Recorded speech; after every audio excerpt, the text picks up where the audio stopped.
जय गुरुदेव, जय गायत्री माता। प्रज्ञा पुराण भाग 2, जादूगरी मात्र ढोंग। इसमें गुरुदेव जी ने लिखा है कि ईरान में उन दिनों सामाजिक असंतुलन की पराकाष्ठा थी। लोगों के अज्ञान का लाभ उठाकर दुष्ट स्वभाव के व्यक्ति जादू टोने के सहारे मनमानी करते थे। जरथुस्त्र के पिता पोरसस्य ने प्रतिष्ठित लोगों को अपने यहाँ आमंत्रित किया। उसमें 2 दुष्ट आत्मा जादूगर भी थे, जिनसे लोग भय के कारण कतराते तो थे, पर आतंक के मारे कुछ कहते नहीं थे। जरथुस्त्र सबके बीच में ही अपने पिता से पूछने खड़े हो गए। बोले, पिताजी, जादूगरी करके लोगों का भ्रमित करना पाप माना गया है। आपने जादूगरों को सम्मानित व्यक्तियों के साथ क्यों बुलाया? ये सम्मान के योग्य नहीं है। जादूगर उत्तेजित होकर उन्हें गालियां देने लगे, अपनी शक्ति का हवाला देकर भयभीत करने लगे। जरथुस्त्र शांत खड़े रहे। बोले, मुझे तुम डरा नहीं सकते। गालियां देकर सबके सामने अपना स्तर उजागर करना चाहो तो करते रहो। जादूगर शक्तियां तो नहीं दिखा सके। शर्मिंदा होकर चले गए। रंगा शियार। बहुत पुराने जमाने की बात है कि गांव के कुत्तों द्वारा खदेड़ा हुआ एक शियार रंगरेज की नाद में छिप गया। नाद में नीले रंग का पानी भरा था, सो उसमें वह रंग गया। कुत्ते चले गए तो शियार वापस जंगल में लौटा। उसकी विचित्र काया देखकर सभी जानवर हतप्रभ रह गए और कोई विलक्षण प्राणी समझने लगे। इस अवसर का उसने लाभ उठाया और कहने लगा, उसे देवताओं ने जंगल का राजा बना दिया है। कलेवर इसलिए बदल गया है, सब लोग मेरा अनुशासन माने। बातों ही बातों में शियार जंगल का राजा बन गया और बहुत दिनों तक गाड़ी इसी प्रकार चलती रही। पर एक दिन उधर से गुजर रहे शियारों का झुंड हुआ हुआ चिल्लाया। पुरानी आदत ने जोर मारा और मस्ती में वह भी सुर में सुर मिलाने लगा। असलियत प्रकट हो गई। शियार की धूर्तता पर क्रोध सभी जानवर उससे लड़ने मरने को आमादा हो गए। उसे दुम दबाकर भागते बना। वास्तविकता छिपाए नहीं छिपती। किसी की कृपा, देवताओं के वरदान से कोई कुछ भी बन जाए तो भी संस्कार विकसित किए पकाए बिना उस वरदान का लाभ नहीं। एक चूहा था, किसी तपस्वी की कुटी में रहता था। बिल्ली उधर से निकलती तो चूहा डर से कांपने लगता। महात्मा ने उससे भयातुरता का कारण और निवारण पूछा। चूहे ने कहा, बिल्ली का भय सताता है, मुझे बिल्ली बना दीजिए ताकि निर्भय रह सकूं। तपस्वी ने वैसा ही किया। चूहा बिल्ली बन गया और सिर उठाकर उस क्षेत्र में विचरण करने लगा। कुत्तों ने उसे देखा तो खदेड़ने लगे। बिल्ली पर फिर संकट छाया। फिर तपस्वी से अनुरोध किया, इस बार संकट से छुड़ाएं और कुत्ता बना दें। दयालु महात्मा ने उसी की मनोकामना पूरी कर दी। बिल्ली अब कुत्ता बनकर भौंकने लगा।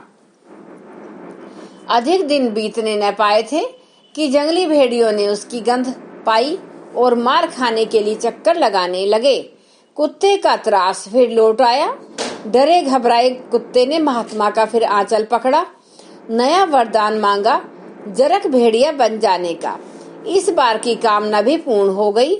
जरक भेड़िए को सिंह नहीं देख सकते, वे उससे घोर शत्रुता मानते हैं। सिंह परिवार को सूचना मिली तो वे उस भेड़िए की जान लेने पर उतारू हो गए। जरक क्या करता, महात्मा ही उसे त्राण दिला सकते थे। सिंह बनकर निश्चित रहने की कामना जागी और गिड़गिड़ाकर किसी प्रकार अब की बार भी उसकी पूर्ति करा ली। अब उसका परिवर्तन रूप सिंह का हो था। दहाड़ से उसने सारा क्षेत्र गुंजाना आरंभ कर दिया। बहुत दिन नहीं बीते थे कि शिकारियों के एक दल ने उस क्षेत्र के सभी सिंह मार डाले थे। एक बचा था, उसकी तलाश करने वे महात्मा की कुटी वाले क्षेत्र में ढूंढ खोज चला रहे थे। वरदान से बने सिंह का पता चला तो संकट की घड़ी सिर पर मंडराती दिखी।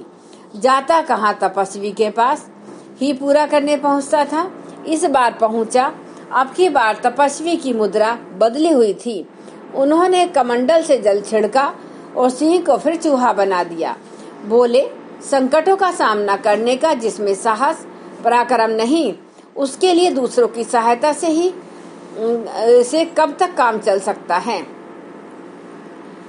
मगर की असलियत समय के रहते खुल गई। जामुन के पेड़ पर बंदर रहता था, नीचे तालाब में मगर। दोनों में दोस्ती हो गई। बंदर ऊपर से फल तोड़कर डालता, मगर नीचे उन्हें खाता रहता। इसी प्रकार लंबा समय बीत गया। एक दिन मगर के मन में कुटिलता आई। उसने बंदर से कहा, आज तुम्हारी भावज ने दावत रखी है, बहुत पकवान बनाए हैं और आपको आग्रह पूर्वक बुलाया है। थोड़ी आनाकानी के बाद बंदर सहमत हो गया। पीठ पर बैठकर उसके घर चलने की बात तय हुई। बीच धार में पहुंचने पर मगर ने करवट बदलनी चाहिए तो बंदर ने पूछा, यह क्या? मगर ने असली बात बताई, जो नित्य ही ऐसे स्वादिष्ट फल खाता है, उसका कलेजा भी वैसा ही स्वादिष्ट होगा। सो तुम्हें खाने के लिए यह ही बहाना बनाया था। बंदर मगर की धूर्तता देखकर आक्रोश से भर गया, किंतु घबराया नहीं। उसने सूझबूझ से काम लिया और जोर से हंसा। बोला, मूर्ख, इतनी सी बात थी तो कहा क्यों नहीं? मैं तो कलेजा पेड़ पर ही सूखता छोड़ आया। अब खाएगा क्या? वार्तालाप चला और नए सिरे से नया निर्धारण हुआ कि लौट चला जाए और कलेजा लेकर फिर वापस आया जाए। किनारे पर पहुंचकर बंदर उछलकर पेड़ पर जा बैठा और अपनी जान बचाई। उसने उस दिन यह सूत्र हृदयगम की किया कि जो भी व्यवहार किसी का नजर आता है, कोई जरूरी नहीं कि वह अंतः से वैसा ही हो। प्रतिकूल परिस्थितियों में मगर के अंदर समाई कुटिलताओं का रहस्य उद्घाटन हो जाने से उसने जीवन व्यापार के मर्म को भली भांति समझ लिया। हैसियत ना भूलो। विचारशील लोग जहाँ पर हैं वहीं से आगे बढ़ने की बात सोचते हैं, दूसरों की नकल नहीं करते। ऊंट नदी के उस पार हो गया। इस पार खड़े गधे ने पूछा, पानी कितना है? ऊंट ने कहा, तक बेखटके चले आओ। गधे ने कहा, पर मेरी तो पीठ पर से पानी ऊपर हो जाएगा और मैं डूबे बिना न रहूंगा। आपकी नकल में कैसे करूं? मुझे तो अपनी हैसियत देखकर चलना है। गधा बेवकूफी का पर्यायवाची रूप भले ही माना जाता हो, पर इतनी समझ उसमें भी है कि वह अनुकरण सोच समझकर करता है।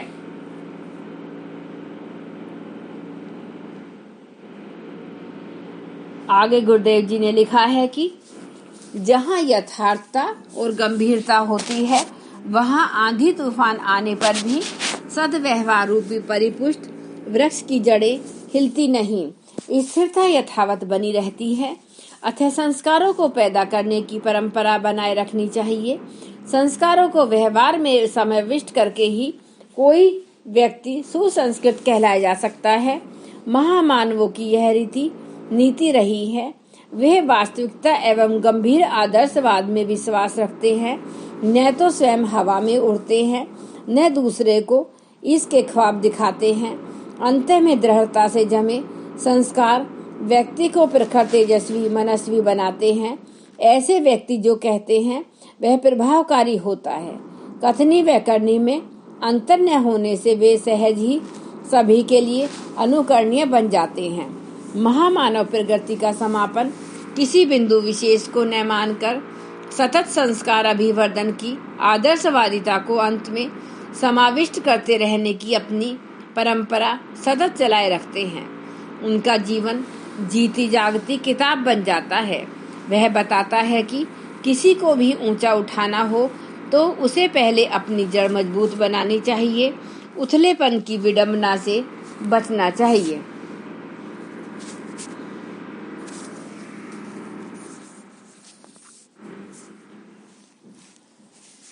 जय गुरुदेव, जय गायत्री माता। एक बार गायत्री मंत्र हमारे साथ साथ। ओम भूर्भुवः स्वः तत्सवितुर्वरेण्यं भर्गो देवस्य धीमहि धियो यो न प्रचोदयात्। जय गुरुदेव, जय गायत्री।